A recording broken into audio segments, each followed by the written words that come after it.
আপনারা যদি রানিং এই বিপদে পড়েন তাহলে কি করবেন একটু দেখে নিন। মামা ভিডিওটা চালায় যান। ফার্স্টে তেলের চাবিটা অফ করবেন, আমার দেখা।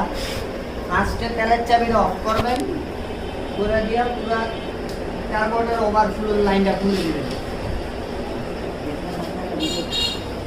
এই যে পুরা তেলটা পড়বে, পুরা তেলটা পড়লে একটু বাড়ি দিবেন, একটু বাড়ি দিবেন। এই দেখেন নাটটা আমরা খুলে দিই, ওভারফ্লো নাটটা খুললেই দেখা যাবে যে কি অবস্থা। না ভাই, আপনার নাট খোলা যাবো না, আপনার নাট খুললে সিলটা কেটে যাবো গা। এই ভুল করবেন না। কিছু কিছু গাড়ি আছে নাট খুললে সিল কেটে যায়, যেটার কারণে পুরোটা খোলা দরকার নাই। এখন আপনি কার্বোরেটরটা কম হলেও 1 মিনিট তেলটা ছাড়া দরকার নাই, ভিতরে শুকাবে, তারপর তেলটা ছাড়বেন। তেলটা ছাড়ার পরে কি হয় দেখবেন আপনারা।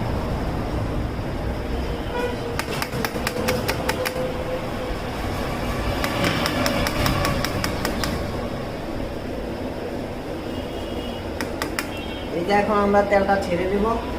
এখন দেখবো আমার গাড়িটার কি হয়েছে, এখন তেলটা পড়া বন্ধ হয়েছে কিনা। এখন আমরা তেলটা ছেড়ে দিব, নাটটা লাগাই দিলাম। এই যে তেলটা ছেড়ে দিছি।